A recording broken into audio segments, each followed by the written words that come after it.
On death row for 42 years at San Quentin, artist and inmate William Noguera formed an unlikely bond with the notorious serial killer Joseph Naso. Over years of disturbing conversations and at great personal risk, Noguera gained his trust. What he revealed was far worse than anyone imagined. Behind prison walls, Naso described his brutal crimes in chilling detail, disclosing evidence that had eluded investigators for decades and exposing the darkness that drove him. Now, for the first time, Noguera lays bare in his book, Through the Lens of a Monster, those confessions and the psychological games behind them, offering long overdue answers for grieving families and fresh leads in cases gone cold. Through the Lens of a Monster is both a window into the twisted mind of a predator and a haunting memoir of a man seeking redemption for his own violent past. My guest today is William Noguera. Welcome, William. Oh, thank you. Pleasure to be here. Good morning. So there'll be a whole narration opening to this in my music and all that, so it'll explain who you are and what that. But we can jump right in. So why don't we get this out of the way? First of all, you wrote a book, and Yes. and there's you. I'm sure you had an editor, but it isn't William, and then there's another name. This is your book. Yeah, it's I wrote the book. I wrote the manuscript. I took the notes. I made the interviews. It took a decade to get this book put together about serial killer Joseph Naso. And the book comes off almost in a memoir format because it's not me telling the story about a serial killer that I read about in a book or I saw a transcript of. I actually was there getting the story. So I'm telling the audience how I got the story from the serial killer. So it's the everyday events of San Quentin's death row. Because as you know, as this big elephant in the room is that let's just do it. Let's do it. You were on death row, and why was that? Yeah, in 1983, I killed a person, and the circumstances behind that homicide was that my girlfriend at the time was 16 years old. I had just turned 18. We were going to have our first child, and both of her parents were abusing her physically. One was abusing her sexually, and they forced her into a late abortion at nearly 5 months. I was in Mexico fighting. As you know, I'm a former fighter, MMA fighter, which it turned into the MMA UFC, but before that, there were no weight classes. It was just guys bare knuckling it. And I did that. I'm the former hot kilo middleweight champion as well. And I come back from a fight and learned that, our child had been murdered. And, it didn't happen right away. It took about 2 months, but during an argument with that parent, it was a lot to take in. They were taunting me, and this is not an excuse or any kind of justification because it's absolutely wrong. But I killed that person, and it took nearly a year to arrest me. They tried and convicted me, sentenced me to death because of a witness testified that it was for insurance money, which now we all know was absolutely untrue. Several judges ordered me released because that testimony was false. We have affidavits and video of that person, that witness stating basically, hey, I was a kid. I made it up because a Sergeant Kelby Keltner forced me into it. And I said what I said. So that got me 40 extra years in prison because it would have been 7, 9, and 11 for manslaughter. I probably would have done 4 years. So an extra 38 years were tacked onto that. I'm not griping about it. It may be who I am today. I take my experiences as being just that, experiences that I learned from. The unfortunate part of this was someone lost their life. On the other hand, now that I do have this knowledge and the circumstances that I lived in, I'm able to share that with the audiences, give people closure, victims' families, and that's what this book is all about. Through the Lens of a Monster is the foundation for the television series Death Row Confidential: Secrets of a Serial Killer, which I appear in with Ken Maines, and we solve the murders of 5 unsolved murders of Joseph, the serial killer Naso, known also as the Alphabet Killer. Now, let's, which again, I might as well put this. Well, first we'll put the title. You did give the book, and we'll explain why it's this title. And also, whoever did the cover, kudos, a marvelous. No, get out of here. Oh, that's right. We'll get there. I forget you. Oh, there's so much where you cross paths with the killer in the sense of your life story. You're an artist, and he, was a photographer, and so Yes. the photo thing has a lot to do with the story.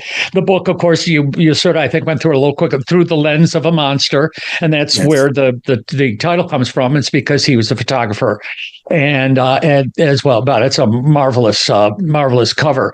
But I have to tell, because I'm turning pages. I've read this 3 times, and it is so fantastic. No, and I got the Google version, so it's able to highlight what I wanted to go back and my notes and what I wanted to do about. Oh God, sometimes they're 3 pages long, so I got to be careful. As I say, that's why I have to edit. If this was a live thing, it would be 4 hours long. But I was born and raised in Rochester, New York. Wow. That is until I was 40. That's where I lived. So when I'm coming along and I say, and he was born in, oh my God, Rochester and the Alphabet Killers, the murders and the whole thing, I said, that's my life. So it is when there's a connection. Like I said, it's long enough. It's a small world, and I'll interview an author, and all of a sudden, I say, "Oh yeah, I went to that college." I said, "What do you mean?" Yeah, 19, whatever. That's when I graduated. Oh yeah, maybe I do know you. So we'll get into Rochester, New York. That's of course where he was born. Let me again talk about the book and I say this to all the books to my listeners. You got to get the book. You got to get the book there's a couple of reasons. One, it is the most amazingly written book. That's why I asked you off recording if you wrote this totally yourself. If you had, like Patterson no longer writes books, his title's on it because it's his shtick, and then someone else writes a book, and that's fine. But you wrote this book.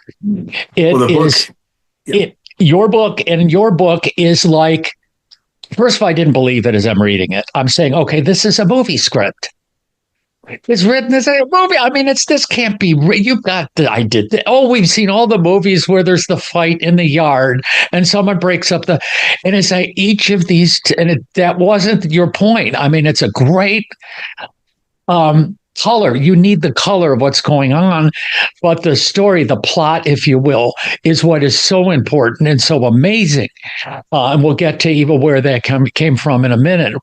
And again, I do have to say this now. You've got to get the book. The other reason you have to get the book is it's very raw and gritty, and you warned that in the beginning.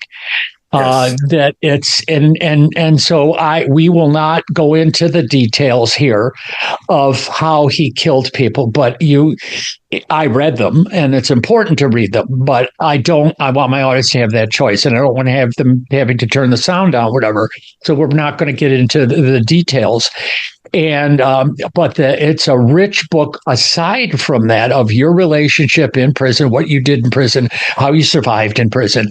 And we'll get into some, again, we can't cover all, but the Rockhead and the stories of protecting your source, if you will, from being killed, being murdered, because you wanted to complete his story of what, and confessions. You went into prison. You're in prison. You're in death row, but thank God it's California. Hadn't been a execution there, for forever. So it's not that it can't happen, but it wasn't happening. What brought you to deciding to do this? Was it the man? You came across him and say, this guy needs to be exposed. What brought you to, whether it was going to be a book or not, what brought you to investigating this guy? Well, it wasn't just him. When I arrived on death row in 1988, it was February the 11th, I had already begun, if you want to look at it this way, I've been studying human behavior since a very young boy. My father was a very demanding, brutal type of guy. He ruled the household with a iron fist. And I learned very early on how to read his signs, really basically know his habits. I was intimate with my father's habits. I knew if he came home at 5:25 instead of 5:15, I knew he went to the liquor store and bought alcohol.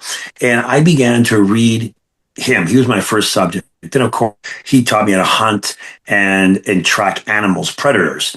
And from there, I began my career as a fighter. And at 4 years old, I started in martial arts. And then again, researching, studying people, human behavior, habits of fighters. Of course, then I became, at one point, Southern California's most sought after high end car thief. And that was studying marks as well. And I go to prison and it's the same thing. I'm studying people because my life depends on it. Well, I understood killers. I understood criminals. I understood valiant people. I understood all the nitty gritty of people. But there was one killer I didn't understand, and that was serial killers. They don't kill because of habit. You and I go to do a robbery, let's just say, and somebody grabs your gun or anything, you shoot the person. It's wrong, but there's a logic behind why you did it. Serial killers, on the other hand, killed for the fun, and I wanted to know why. What did they get out of it? So I began to speak to him. The first person I spoke to was Rodney Alcala, the dating game killer, and Randy Kraft. And this is still in the county jail. We were going to trial at the same time. And I was trying to get in their head. They were very closed off. They wouldn't speak to me a lot. They would say a few things. But once they saw me on death row, again, now the conversations would start again. And I began, didn't take a month, 6 months. With Randy Kraft, it took 34 years. 34 years of speaking to him, of him being my neighbor, of getting to know him. And in 1987 or 88, I read in a newspaper a mother, and she was saying her son had disappeared. And she said, "Someone, please, just tell me what happened to my child." I can't even tell you how that's even choking me up now, but it grabbed me like you have no idea. And maybe it was because I always say that a father never stops being a father. And it grabbed me. And I started really looking into all of these cases. Naso is not the first. He's not the last. I studied more than 40 serial killers over the time I was on death row. And this is just the first exposure or expose I've done on serial killers.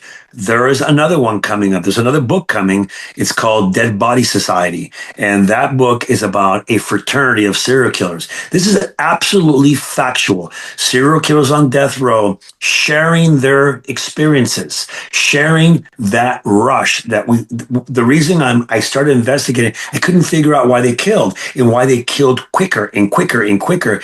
And some of them were chasing a rush. It's a dopamine rush that goes through them and they get addicted to it. And there's also the misconceptions. All these true crime people who talk about being true crime experts, and it drives me nuts. None of them have met a serial killer. They have it's an interview over a Coke in a hamburger, and they come back and they write a freaking book about the serial killer. They have no idea. Sure, they pay the $138 to a superior court. They get the trial transcript, so they read what's public knowledge, and then they put their flair into it. They may be great writers, but they're not telling you the truth. It's all speculation. I wanted to get to the heart of the matter.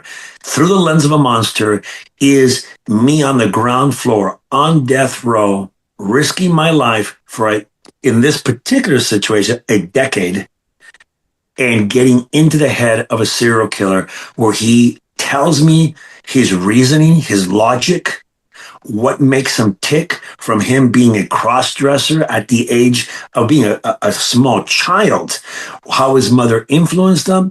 And the big question is why? Why? There's a lot of men that cross-dress and they're not deadly. It's a fetish. Why did a cross-dressing fetish turn into a guy who was a serial rapist? And by the way, he raped over 150 women and never got caught. And well, he did get caught, but it was never prosecuted.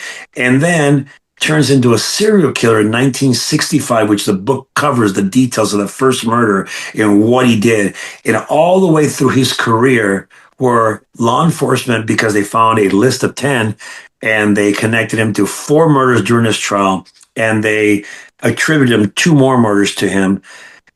But that list of 10 was missing 4 people. I wanted those answers. I got the answers. But the big one was, and the shocking was, that list of 10 were just his favorites. And the way he explained that to me, I got to be honest with you, when he was telling me that, I almost felt like just hitting him in the head. He was giggling that law enforcement are dotes. They're idiots. Yeah, they found that goes dumb luck. It took them 60 years to catch you. That was his push. It took them 60 years to catch me. You've heard the team of the decades, the Raiders. I'm the killer of the decades. That's how he approached it. And when he tells me, I said, what are you talking about? And he says, you've been with a few women, right? You have a top 3, don't you, that you thought were fantastic? I said, sure. He goes, well, I've been with hundreds of women. Hundreds. Those 10, that list, is just me playing a game on myself, listing the top 10. I killed 26 women. When he told me that, I had to get in there. I had to find out more about it. But that was already years into our relationship. And at some point, I began to transfer my notes, because I took more than 350 pages of notes of everything he told me, and I started creating it into not only the manuscript that through the lens was made, but also a screenplay, because there's now talks about doing a television series of the guy who got the serial killer whisperer, the guy who got serial killers to talk to him, and that's exactly what I did. But of course, you're asking that question, and they're like, well, how did you do that? How were you able to get into serial killers' heads? Well, the story's even creepier than you think, because, so I was almost a victim to a serial killer, and I had no idea. When I was a small boy, I used to surf every day in summer, and my father at 4:30 in the morning would wake me up and then take me to the bus stop and drop me off. I started when I was about maybe 8, 9 years old. This is the 70s. No one really thought about it. Hey, be inside the house before the lights come on. And no one really thought about any of those things.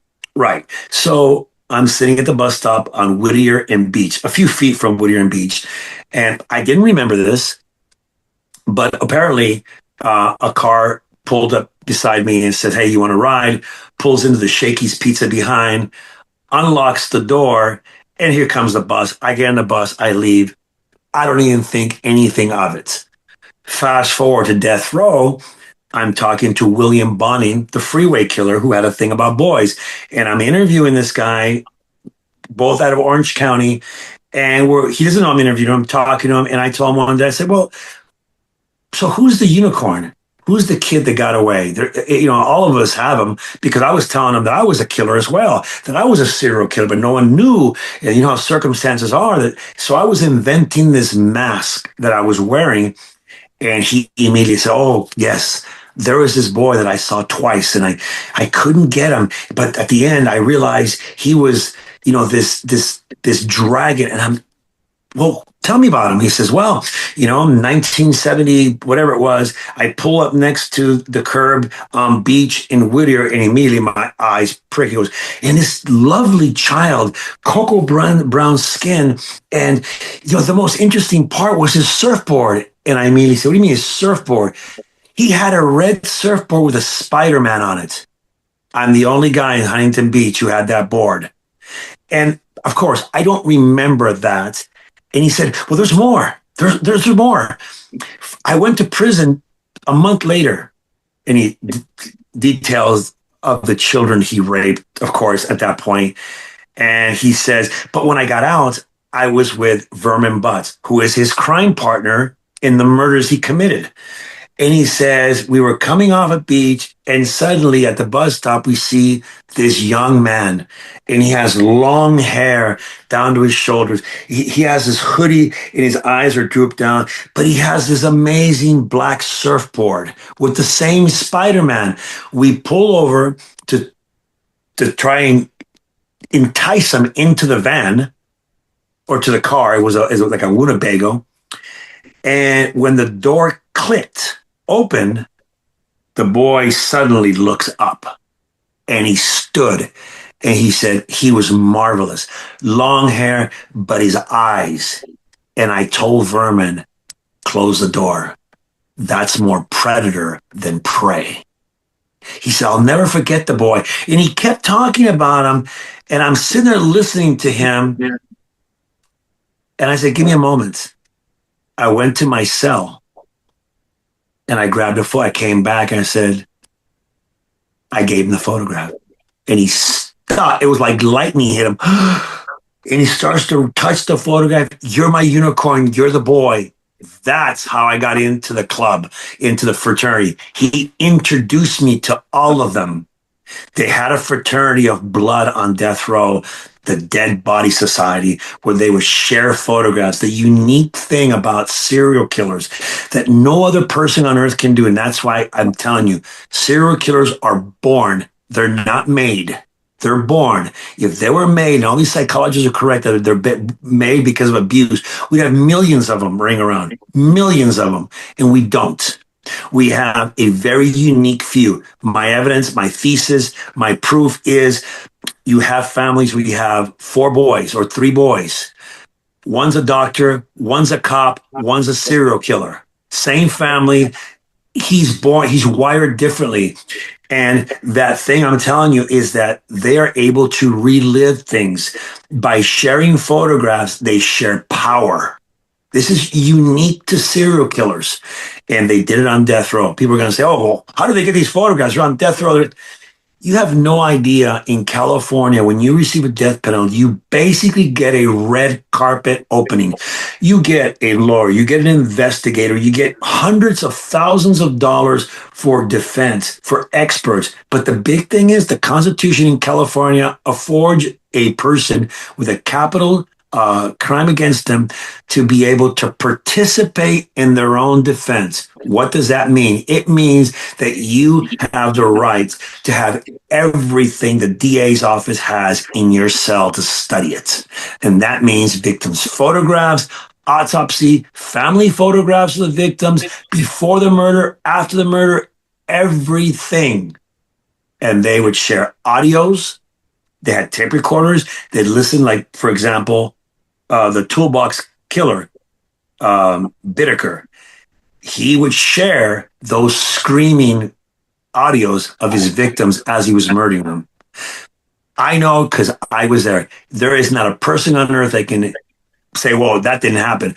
I know it. I can tell you how to, because I was there. And I'm not sure who came up with this term. I saw it somewhere. I think it's brilliant. Serial killer whisperer. Yeah, well, that's what you were. Well, a reporter from the Los Angeles Times, because I was known as the escape artist, because I wrote the book Escape Artist, Memoir of Visionary. I was on death row. And that book tells the story of how I grew up in the system, my rise in the art world.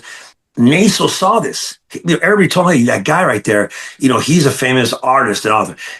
Famous, I don't know, but I was in the New York Times, a number of different articles, and Naso saw my drawings that actually looked like photographs. And he immediately, that was the reason he got close to me. He wanted to feel confirmation, affirmation from a real artist that he too was. So he shared his photographs with me. And that's when it struck me, the whole lens thing. If you see the cover of the book, I kind of put it together. My editor also worked on it as well. Sandra Jonas is my publisher. And yes, the book is 100% me wrote it. Of course, every author has an editor that comes in and cleans up punctuation. And she did all those things. She probably changed a few words here and there to make it look more streamlined. Because, hey, like Stephen King, hey, I can't write a lick. I can tell you the story, but I'm not the best author in the world. And my grammar basically is horrible. So, we came up with the book cover, and it fit because he told me that my eyes were my lenses. And that's in the book. He says that. He says your eyes are like lenses, and your mind is like a camera. Because if you look at my work, and I hope you'll put it up, my earlier work, it's these black and white images. And people say, why do you do that? I mean, what is that with these floating images? Well, as a child, my dreams were always in black and white. Always. And there were these moving pictures. So I basically drew what I saw in my dreams. I have a photographic memory, which again adds to that whole thing of through the lens of a monster. Is William speaking about himself, or is he speaking about Naso? Of course, it's Naso I'm speaking about, but that's how the relationship began to cement itself. And it was through art and me showing him my work. And look, it wasn't easy.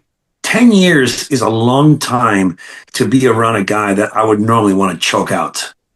But it was worth it. People always ask me, how could you have done it? Because it wasn't about me. It was the bigger picture. It was first Ruth Connis's mother. You know, she's buried in North Carolina next to an empty grave. She never knew what happened to her daughter. And I learned that she had put out a number of letters in newspapers saying, if I've somehow offended you, please come back. She never knew her daughter crossed paths with a monster that killed her. So when Ken and I finally were able to tell her brother, who is still alive, what had happened, it was a moment for me that it was worth it. I risked everything. And this is not me boo-hooing. I risked my life for it. And I said, you know what? It doesn't matter. You know, this is what I do. It's a living amends for me. This is why I do what I do. It isn't because of fame for it. That doesn't matter. What matters to me, and it's the belief system and a value system I now have, which is different from the one I had as an 18-year-old boy. And that is that every day I live my life in amends to not only my victim, but to the victims of serial killers and any kind of predator. So do I make up for what I did? Absolutely not. But this is something I do every day, and never can pay that debt. But this is how society benefits from me.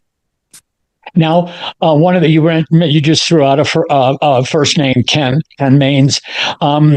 When did you connect? Because he's the policeman, correct? I mean, he is the authority figure. When you started doing this, you were studying. You were studying serial killers, and this was an opportunity. When did it become I can clear up murders, and when did you involve the police?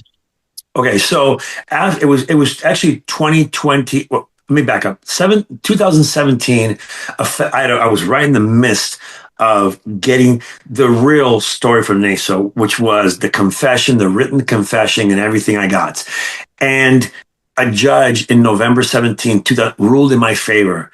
Threw out my conviction, threw everything out, called it a travesty of justice, wrote a 128-page opinion blasting the judicial system. Unfortunately for me, the California liberals, they appealed it. It went up 2 levels. It went to the Ninth Circuit, and a judge in the Ninth Circuit said, you know what, just give him life. And they took away the full reversal, gave me life. By this time, it was the end of 2021. And I told my attorney, he goes, wait, congratulations, we're going to get you off death row. And I said, no, stop. He goes, what are you talking about? I go, no, I haven't finished what I'm doing. He goes, what the hell are you fucking nuts? He wanted to get a psychologist to come see me. And I said, no, listen, I'm taking care of something. I'm not going to tell you what it is. Get me a postman. He goes, well, how long? I said, I'll let you know. What was going on was I had all this evidence. I had the confession. I had reached out to a number of agencies. I'm not even going to mention who they were, and they basically ignored me. I then reached out to private investigators. And look, I was in a position where what could I do? They offered to help me, but they wanted $15,000 as a retainer. Another one wanted $10,000 up front. And I said, look, I when this is over with, if things go good, you'll make that, but I can't afford that. Oh, we're sorry. Good luck with that. So we're already in May of 2022. And this is the absolute truth. I was watching a program on TV, and I saw it was called The Hunt for the Zodiac Killer. And here pops up Ken Maines. And I'm watching him and another detective. I don't like him too much. The other detective just came off like a prick. And I'm watching Ken, and Ken is this, his integrity came through. There was something about him that clicked. Former Marine, which I respect his service to our country. I'm a conservative. So everything about him clicked for me. And I told my partner at that time, which was Matt Ralston of Death Row Diaries, because I was running a podcast already speaking about serial killers and their cases. And we wrote him an email and to my lawyer reached out to me, and right away, Ken, within hours, responded. And he said, I'd like to correspond with William. So he sent me a letter. I sent one back to him when I felt comfortable, which is a couple of days later. We sent him all the evidence I had regarding one case. He was vetting me and I was vetting him. I wanted to know if this guy was for real. And within 48 hours, he had come back and he said, I'd like to speak to Bill. And he gets on the phone and he said, I have two questions for you. And I knew what they were because I had purposely miscommunicated two facts. If he was the real thing, he would have picked up on that. And the first thing he said is the restaurant. And I started chuckling. I said, yeah, it's the wrong name. And he says, I'm going to give you an initial. He goes, yes, and I will give you the name. He gave me an initial and I gave him the name. He goes, okay, that's check number one. I said, you know who it is? He goes, I know who the girl is. He goes, I have one last question. And he asked me the question. He goes, the date. I said, yeah, I changed it by 33 days. He said, shit. And he gave me the date and he gave me the name and everything clicked. The answer to the question of the girl from Berkeley was Ruth Connis. She had gone there. She had left her bicycle chained there, which police found when she was, everything was there, that she met a guy named Jeff. Naso told me that was one of the names he used, Jeff, the photographer. And the whole story unfolded. And he says, we have the first one. He says, we can do more. I agree. We started working on this together. And it so happens that then the manuscript was already done. I gave him my notes, the manuscript. Ken got to work right away. With all the pieces I had given him, he began to come up with more names. And hey, it's spot on. Everything Naso said clicked. The streets, everything was perfect. The only thing that Naso didn't do correctly was the names. And the reason for this, he goes, hey, I am the main actor in my theater. Their names doesn't matter. It could be Becky, it could be Sue, doesn't matter. But some of the names he got right. Some of the names he remembered. And that's how it started. And then, of course, as you know, end of 2022, Dick Wolf gets involved. He hears about this. Jason Wolf, from Fireside Pictures, DeLuca, they get involved. They want to start recording as this is taking place. I'm in prison. I have absolutely no idea of anything that's going to transpire in the future. But you know what? Energy is a good thing, right? You put positive things out there. Sometimes a light shines on you. And so at the end, when I had all the information, I had the judge is bugging me. He wants a sentence in me. But things are transpiring on death row. Things are getting bad for me. People are beginning to find out they have a good idea what I'm doing, and it doesn't set right. All those serial killers are hunted on death row. They're there to be killed because they give criminals a bad name. They still felt, and when I say they, I mean the table on death row, the people who call the shots. I'm not talking about cops or guards, convicts who are the gang members. And I had spoken to one gang member who asked me point blank, what are you doing? I told him I'm writing a book. And he's like, yeah, I figured, no worries. And he basically, out of respect for me, I had been on those yards with him for decades. And I bring a lot to the table in terms of sheer violence when I have to be that way. He just said, look, don't worry about it. Unfortunately for me, he had left 6 months prior to that. And another guy who I'll mention his name, Joker, he didn't like me. He and I grew up together in the system, but he and I always bumped heads. We have different styles. He began to politic. He began to tell people, hey, this guy's been on that yard with serial killer. He didn't take care of what he's supposed to take care of. Now he's out here with us. He's making us look bad. And everybody kept saying, man, let it go, man, let it go. It's okay. He's good. We've been around him. He's good people. Finally, he got enough people to say, you know what? Yeah, let's kill him. Fortunately for me, that antenna in my head, and I'm jumping forward right now, but I think it's important for people to understand the danger, what was happening on death row. Because on death row, it's not like a bunch of chain. Yes, you're chained before you go to yard, they search you. But when you get in those yards, it's a concrete jungle. It is, yeah, it is violent. People, you look it up online, there's people who've been murdered on death row in the yard. People have been shot in the head on death row. It happens all the time. There are stabbings. There are a number of things that happen out there that only a person on death row could see. And the guard came to my door and says, Noguera Yard. And I said, I stopped. I looked at him and I felt, I said, you know what? Not today. He goes, hey, you always go out. You go out every day. I said, well, not today. I didn't go out that day. I didn't go out the next day. On the third day, which is the day before I was to leave, because I had already been sentenced to life in prison, Joker comes up to my cell. And he comes up very quietly. He's cuffed behind his back, but he leans against my cell door, which are the old bars like they used to be in old cells, but they have a screen in front of them because in 1985, 3 guys plotted and they murdered a guard with a spear through the bars. So they put these screens so you couldn't put a spear through it and kill somebody. And he leaned up and he just said, good move. And he said, don't take it personal. You know, this is all business. And when he said to me, it kind of bothered me. So I stood up, and I'm not the kind of guy who yells or anything. I stood up. I got very close to the bar so only he can hear me. And I told him, then you wouldn't take it personal when I take your head off. And he chuckled. And he says, I'll be seeing you. And he was telling me right there that I'm marked for death. He was telling me there, and I do want to point out that there's dozens of these stories in the book, and that's why it does sound again contrived. So I'm telling everybody, your audience, my audience, this is true. It's not contrived. That every time you turn around, something might happen to you. But you also, we're going to tell the story now. I want the story of Rockhead. You had to watch out for your source of your book, which was Joe. And well, 2 quick things that it's just, I mean, you can't make this stuff up, okay? That he has a heart attack.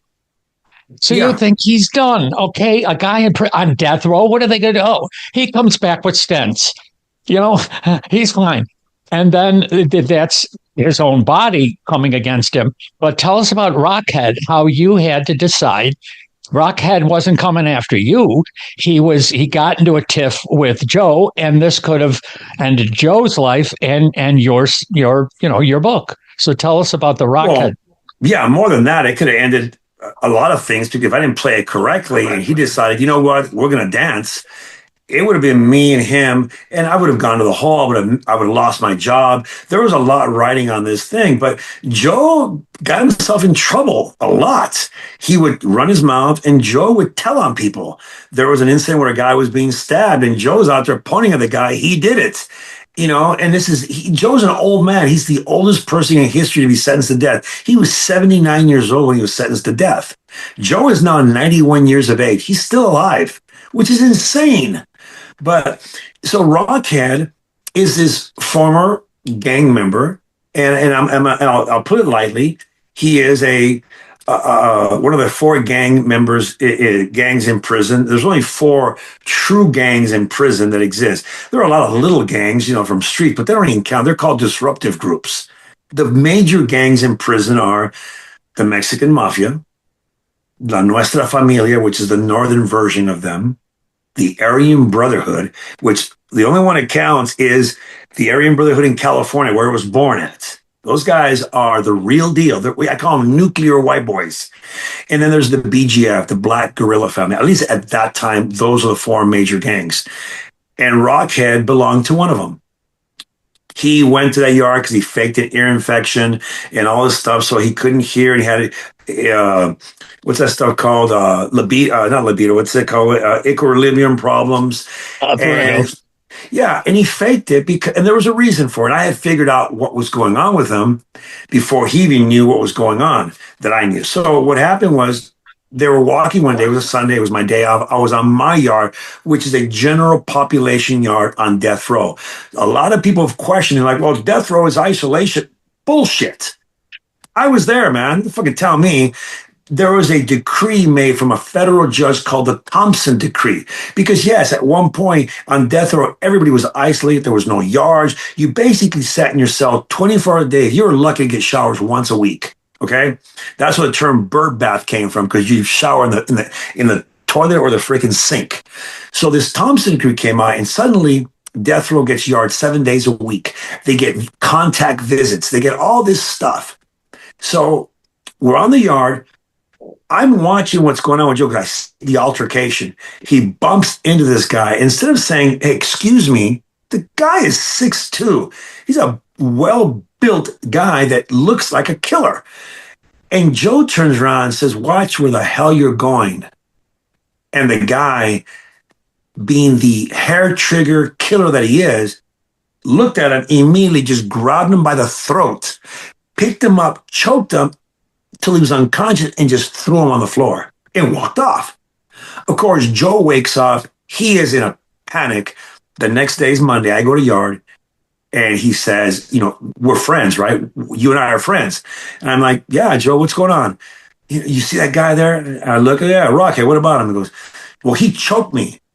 So, why would he choke you, Joe? And I knew why. I don't know. He's just a violent guy. I said, Joe, he's not crazy. He's insane because he's violent, but he's not crazy. What happened, Joe? And I'm trying to isolate him psychologically. Look, I spent more than a quarter of a century in libraries reading psychology, everything about psychology. So I needed to isolate him. So I told Joe I wanted to be the parent. Joe, what did you do? Well, I may have bumped it. Joe, it was more than bumping. Well, I may have said it. I said, Joe, listen. Stop with the lies. I'm not one of those cops or those people you talk about, say you're a photographer and a family man. I know who you are. I know the killer you are. So let's stop with the bullshit. If you start with the bullshit, I'm gone. You understand me? Okay. And I said, what happened? Well, I bumped into my toe and watched it. I said, Joe, that guy's no joke. He's going to take something from you every day. Well, what is he going to take? I said, well, he's already taken your consciousness. He already proved to you you're weaker than him. I said, next, he's going to take your manhood. Of course, I was playing Joe now. And he says, what do you mean my manhood? He goes, I told him, Joe, he's going to rape you. Is he a homosexual? I said, no, he's not a homosexual. But it's called mock mounting. It's no different from what a alpha wolf does. He mounts on someone that's subservient to him or submissive to him and overpowers him. And that freaked him out. A rapist, a serial rapist, now is afraid of getting raped. But I was playing that game on him. Joe Naso he likes to be dominant. He murders women because he needs to be dominant. It's his own insecurity. It's what he feels, what he needs. By reversing the role, making him the victim, completely threw him off base. So I said, hey, would you help me? I said, Joe, unless I physically restrain him, I can't do that. You understand? You got to help me. And I let him play on that. I let him get really panicky, paranoid about it until I told him, well, I have a plan, Joe, but you got to do exactly as I say. If not, he's going to rape you. I won't do anything. I won't lift a finger to help you. But I was counting on Joe being Joe. I was counting on him being exactly who he was. So I set it up. I set up a theater that fit perfect. And that was in prison where you're working out, your area, your property is, if you disrespect someone's property, they're going to kill you. It's that simple. So I set up an area. I put a towel on the floor. I did some burpees. I got a sweat going so people could see my sweat. I set my cup there. Very unique cup, by the way. And when Joe came in, I wheeled him over to my area and I locked his chair. I said, Joe, you're not to move from here. Oh, I won't. I said, okay. And I walked off. Of course, Rockhead came out to the yard, sees Joe, walks up to him, and he shakes his chair. Of course, Joe bolts like a freaking, like a jackrabbit, and the guy's chuckling at him. Joe returns to his chair, and I'm watching the guy reach into his bag. What I had done, I didn't mention before, I stuck my portfolio and my lunch inside of Joe's stuff when I locked his chair down. Of course, Rockhead goes into his stuff, sees it, doesn't bother to read the name on it, just puts it in his bag. Joe's watching everything. He doesn't care if Joe's watching. So after he walks off and Joe sits back down, Rockhead walks over and kicks the cup. It goes in the air, falls and shatters. I walk over from the heavy bag and pick up the cup and then flip it like this. And there's my green dot on it. And I walk up the rock and I'm completely invading his area, and I'm in his face. And I'm like, what the fuck, man? What is wrong with you? And he realizes that's my cup. And he looks down. He realizes he's standing in my area where my towel is. And he realized Joe's just parked there. Hey, my apology, brother. Hey, and I'm right back in his face, motherfucker. I'm being that monster that I can become, which is a guy who survived at the time decades in prison. And I had a nasty reputation of being hyper violent when someone messed with me. I wasn't the guy that victimized people, but if someone tried to harm me, I went the extra mile to show them or give them a lesson as to why never to cross me. And he knew this. He had seen me before. And he starts back. Oh, look, I'm sorry. It's that piece of shit. That guy right there. He's a rat. And I said, a rat? Like you're a rat? I said it loud enough. He's like, and he got quiet. I said, just like you're telling on Ryder and your brothers? And he turned white. I had him. I knew. So he had one of two choices. Tuck his tail, accept what I'm telling him, or get off on me. And that would have meant he would have gone to the hospital. He knew it. So he just, hey, look, what do I do? I said, first of all, you don't touch him. He belongs to me. Number two, and he said, well, I'll pay for the cup. I said, the cup? That's the least of your problems. And basically he said, what do I do? I said, when I figure it out, when I come up with an idea, I'll let you know. I'll get the fuck away from me. That ended his reign of terror on Naso, and Naso saw how I was able to manipulate all he saw was me making someone back down. He didn't see all the theatrics. He trusted me with his life. And from that moment on, Joe told me everything. And everything is everything. That it led to, and there's stuff in the book that is marvelous. There's a couple of questions I have because you've told the story beautifully. So I just want to make sure we hit a couple of these things. That he is, again, Joe is so pleased with himself. He talks about, oh, the cops got 4 or 6. I got 20. In other words, there's a total of 26 or more of that was actually killed. Now, you can only execute someone once. So once they got them, I'm assuming, they usually aren't going to then go back for the expense of a trial. And, now we got 6 more bodies to nail you with. One of the things also about him that was not surprising. I mean, a lot of the serial killers they move in the real world and they're fine. He was married. Yes. He had children, right? He had 2 boys. He was in the service, so it got him to move around the country, and so he was raping while he was in killing while he was in the service. I mean, that's part of it is scary. I mean, Bundy and some of those people, they home based, or John Wayne Gacy, home based. I mean, they did their things, and others moved around a little bit in the country.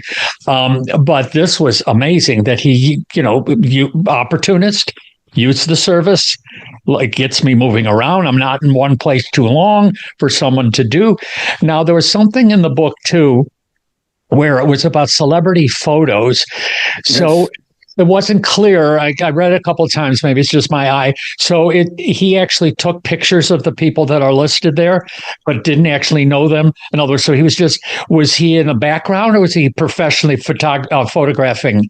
I forget the names right now. I mean, I don't know if movie stars, there were a couple of movie stars. So he actually, as part of his photography business job, he actually did photograph them. Well, sort of. So yeah, so Joe loved the show, or there was he did a bit part in a movie.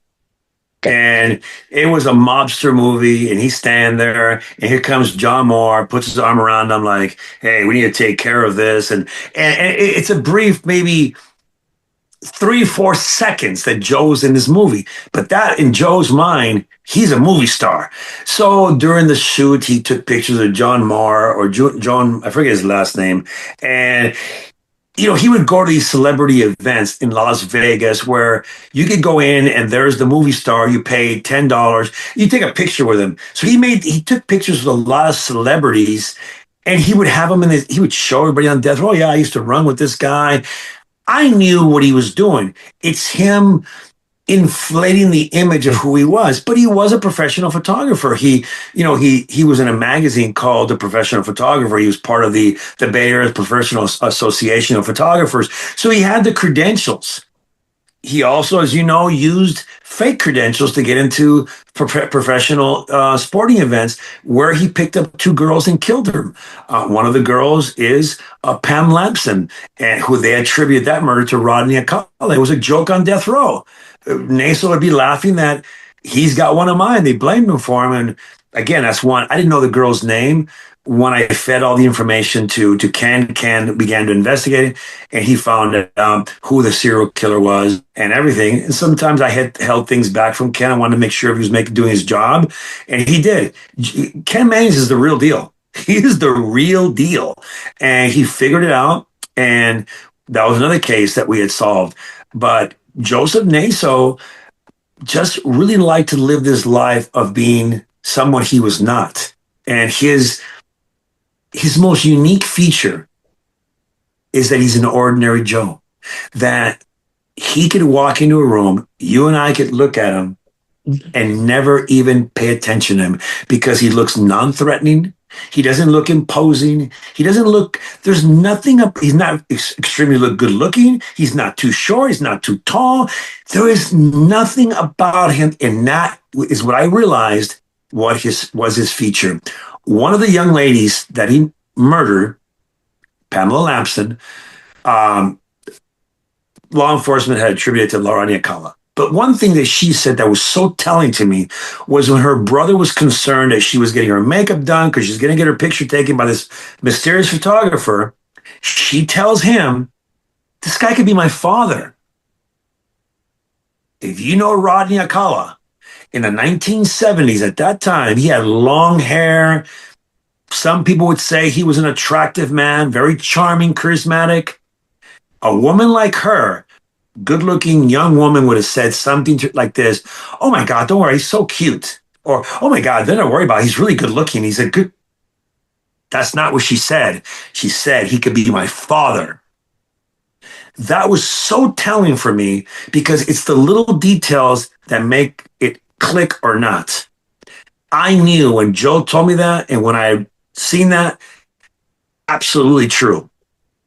The murderer of Pam Lampson was Joseph Naso, not Rodney Alcala. And even her brother said it made no sense to me when the cops said it was Rodney Alcala. It was an easy slam dunk. The guy was dying. The guy was in prison already on death row. Real easy case to slam dunk. And here's the telling part. You know where they found her at? Mount Tam. Exactly what Joe Naso wrote in his list 10, girl on Mount Tam. Now tell the story because it's very spooky. The dance. Yeah, it's some of the strangest things that, look, serial killers do some really way out things. And, I do say that I'm kind of the Jane Goodall of serial killers because I lived with them. She lived with apes for so long and primates. She saw things that no one else saw. And this is what I'm trying to explain. You have to understand that, yes, people say, well, he was in prison for killing. We already know that. Let's not go over the same thing a million times. I've taken responsibility. But you had to be there researching, studying, watching to see what I saw. And the things I saw from serial killers were some creepy way out stuff. One of them was Joe Naso. After me telling him a particular thing about killing and him sharing with me, he walks off and I'm, watching what the hell is he doing. Suddenly, he bows as if bowing to a girl to ask her dance. He puts his hand out. He pulls her out to the middle of the yard, this imaginary woman, and he begins this waltz on the yard. And I am looking at him going, am I the only guy seeing this? And I'm not being comical here, but it was like, what the hell, man? This is really, and he did this waltz, for a few minutes until he stopped. He bows to her again, and then he goes on walking. I'm like, holy hell. But then, of course, I understand where it comes from. He used to go to these tea parties looking for victims, in which, in the book, he almost made his wife a victim. Well, she was a victim. And he would go these places dancing. So all these things are actual memories that he was reliving. He just relived it right in front of everybody, and no one just said, they used to call him Crazy Joe. That's not a serial killer name. The reason that Joe didn't get the publicity of Richard Ramirez, the Night Stalker, and get a moniker like that is because no one knew he existed.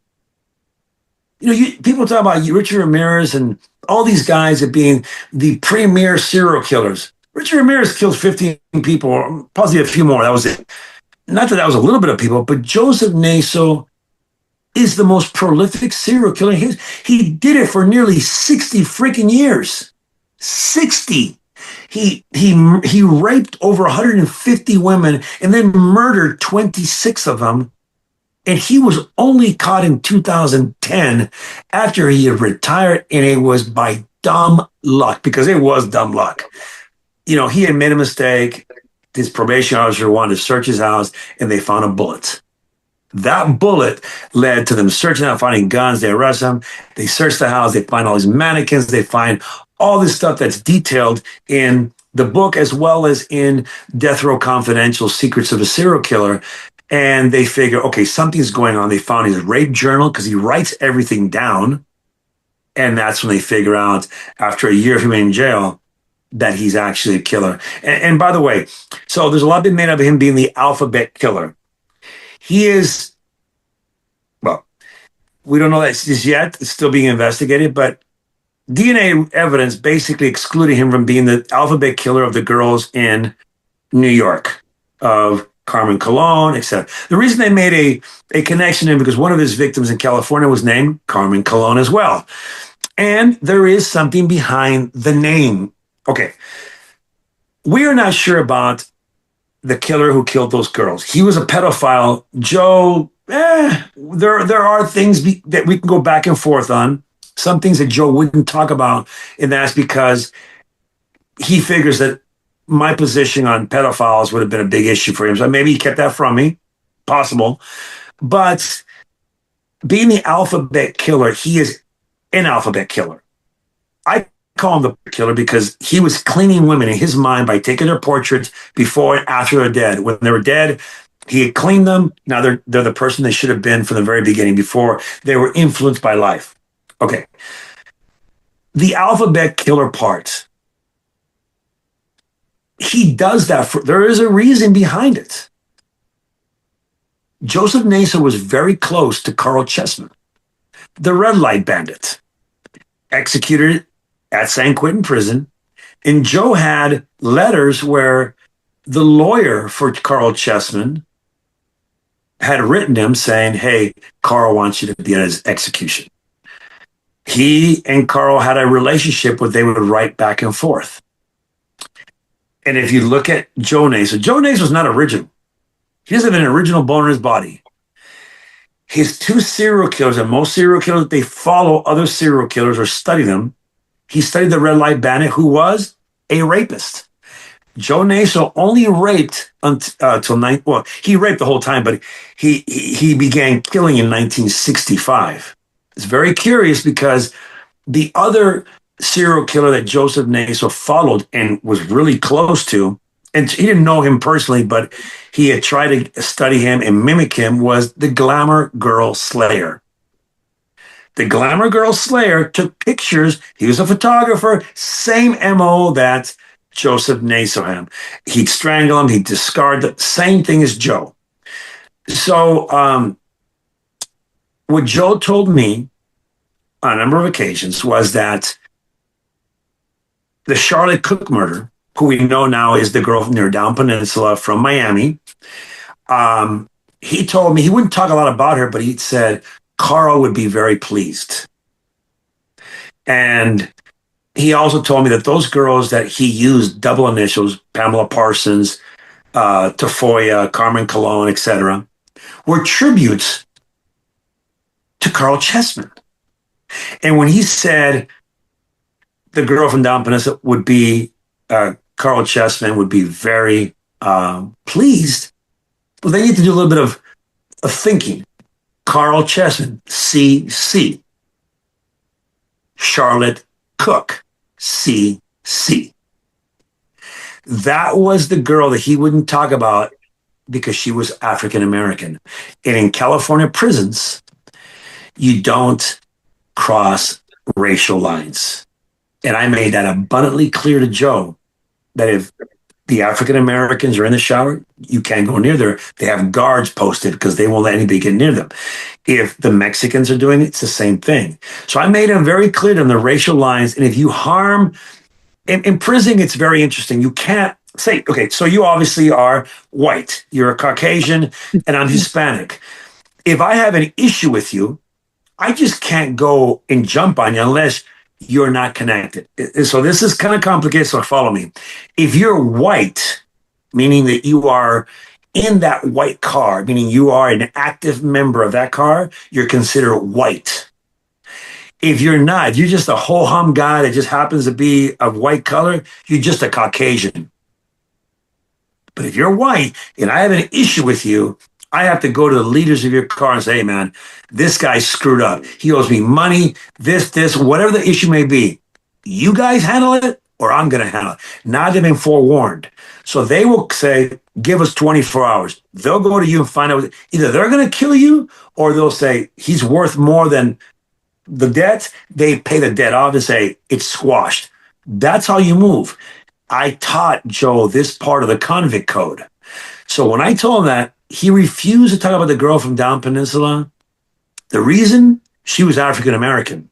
Have you had any, since you've been out, do you have any correspondence with Joe? Has he read your book? I don't know, but I know for a fact that when law enforcement went to go talk to him, and there is a Joseph Naso squad or Joseph Naso task force that's been it's led by a gentleman, by an officer named William, and I'm gonna get his last name. He's from the Daly City Police Department. His name is William Renard, and he is the head of it. It has Berkeley Police, it has Las Vegas Police, it has Marin County FBI. It's got everything together. So they went to go see him, and they spoke to him, and they told him, "Oh, Joe." They were just talking and said, hey, by the way, you know Bill Nogueira's out. And he said, and this is the tall tale sign. This is incredible. He says, he's out. Well, did he get out because of my case? And he says, because, I told him things I should never have told him. And I wrote things down. And did he use that to get out? And the guy's like, absolutely not, Joe. He got out because he paroled up. But what are you talking about? Oh, no, nothing. He gave himself up, that the relationship existed, that he wrote things down for me, that I shouldn't have talked about them. And on top of that, I have the physical notes that Joe wrote me. And I can send you copies of them if you'd like to look at them. He says, Bill, let's talk in the corner, our corner, so no one can hear us. And don't talk where Bill Suff, that's the Riverside killer, William Suff. Don't talk so you can hear him, because him and Ward Weaver, the Kern Valley killer, they'll hear us and they talk about everything. So let's be in the corner. And then the Gavin Newsom thing where I got the confession from him. I have the notes where he's saying, okay, in good faith, I'll give him one of the girls, one of the four from the list of 10. There's only 4 left. I'll give him one of those in good faith. He'll come see me, and I'll give him another one. He'll lower my sentence, right? He's talking about this. And I have everything. He can never deny, because he liked to write notes. I have every single note that he sent me, including the confession of the girl. He even wrote at the very top, girl from Berkeley. and then wrote what he did to her. So, and he was even the audacity of him to say there was absolutely no violence and no sex. It was a quick death. I just choked her. What the hell is wrong with you? But I cover this. I cover this in the book, and this book is I wrote it from my perspective because I was there and I wanted the reader to understand what I was, talking about. But the book is not about me. The book is about one of the most prolific serial killers in history and what he does. I wanted to teach the logic, the reasonings of a serial killer so people are more aware of what to look for, because serial killers stalk. At least organized killers, serial killers, they stalk. It may not be a guy with a cape on, walking around, stalking you. It's not that type of thing. It's a guy watching you. And sometimes these perpetrators or predators allow the mask to slip. And if you're aware of it, it's one of the reasons I end my podcast with be safe, be aware of your surroundings. Your life could depend on it, because you really can. And I take that from my own experience. My life depended on me being completely aware of what was going on in that yard at all times, because at any moment you could be killed. The book is about Joseph Naso. Joseph Naso is a horrific monster, and he belongs. Yeah. He is, and one of the things that, it is in the book. So again, people, but I will throw it in here because not everyone will get the book. I hope they do, because we haven't even touched the surface of the wonderful writing and the wonderful storytelling. And I put story in quotation marks because the sort of like fairy tale, nice before you go to bed. That's nothing about that here, but whether he believed it or not, in other words, you can convince yourself of stuff. But it keeps coming back that women are whores. Women have to be cleaned. And so the killing or the raping, I'm not sure which, was the cleansing of the women. Do you think there was some kind of poetic, or was that really, what was you're not a psychologist and you don't play one on TV, but what was your sense of spending all that time? And it keeps coming up, I killed her because she was a whore. Well, he believed it. He believed it 100%. And it was that they were manipulative. And I said before, serial killers are born. He was born this way. He was going to be a killer no matter what. I believe that his mother tweaked him a bit because she caught him cross-dressing and she beat him. She called him Miss Josie and referred to him as her daughter. That angered him, and he killed one of her parakeets or her bird by choking it, by squeezing it to death.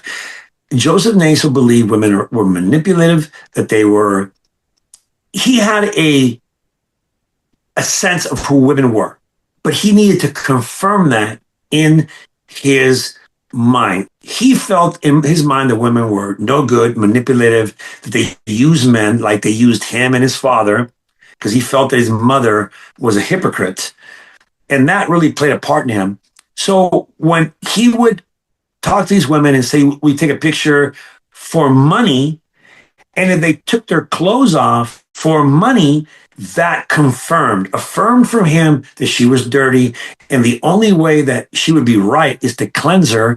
And the way to cleanse her was to and I asked him that specific question in the book, well, can't you just, do something else that you don't kill him? He said, absolutely not. Because when he had that big issue with Erin Andrews from Fox News, his position was that she was in that hotel room. By the way, she won a lawsuit because of that. He was very upset about that. And I said, Joe, she's in her own room. She could dance naked if she wants. And he's like, well, if she was home with her husband, taking care of her husband and children, this never would have happened to her. I said, well, how is this her fault? But I didn't want to become argumentative with him. I just kind of pointed, and he kind of, I don't know. I said, we don't even know if she's married or she has kids. So how does that play? Hey, how is the guy putting a camera in her room not the creepy culprit here? Oh, no, that doesn't matter. She was so I could see where his mind was at. So I never argued with him that point because I wanted to get information from him rather than make a point. But yeah, he believed it. Serial killers have rituals, they have signatures, they have all these things. But sometimes they switch. And that's why law enforcement are thrown through loops when a serial killer who acts a certain way switches his MO. And that throws people off. Look, so let's talk about a signature real quickly so people understand. A signature of a serial killer is not their MO. A set MO can be tweaked. It is their method of being able to kill. Let's say before they drove a car, but it was too small. It was a Toyota. Later on, it becomes a van because it's easier to put women in the van. That's them changing their MO. It's just changing the efficiency of them killing. The signature is different. The signature is a ritual. It doesn't pertain to the murder. He doesn't have to do that, but he does it because in his mind, he believes he has to. The perfect example is this. You watch a baseball player or a basketball player come up to the free throw line and he'll spin the ball twice. He'll touch his face. He'll do this. And then he shoots the ball. If he misses or makes it the next shot, he does the same little ritual.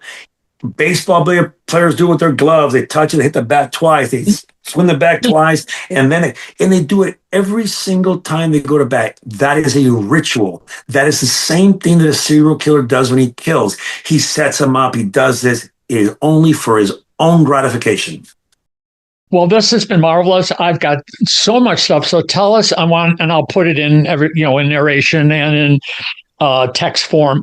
But tell us about throw out that the special. It's just been a couple of months it came out, and I did watch it. I mean, I ran through it to see if there was something in there that would help us today. But I'm going to watch the whole thing. I think it's on Oxygen, right? It's on Oxygen Peacock. It's called Death Row Confidential: Secrets of a Serial Killer. It is based on my book, Through the Lens of a Monster. The TV series is different from the book because, of course, it stars Ken Maines, and Ken Maines is already in the field with my notes. The book covers how I got the notes and everything in the series, as well as what happens to me at the very end. The story about Joker, it has everything there.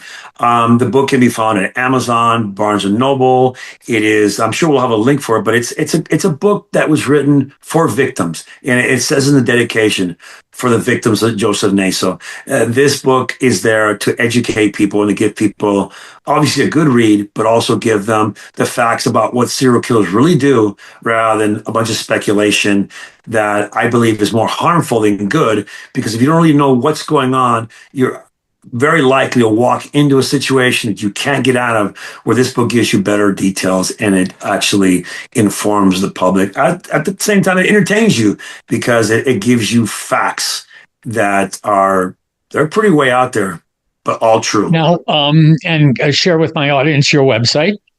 Yeah, my website's williamnoguera.com, last name Noguera. On TikTok, you can find me on Dead Body Society, Instagram, Dead Body Society, as well as YouTube, Dead Body Society. So Facebook is the one. Usually everyone has a Facebook, so you can get at least a direct message to them.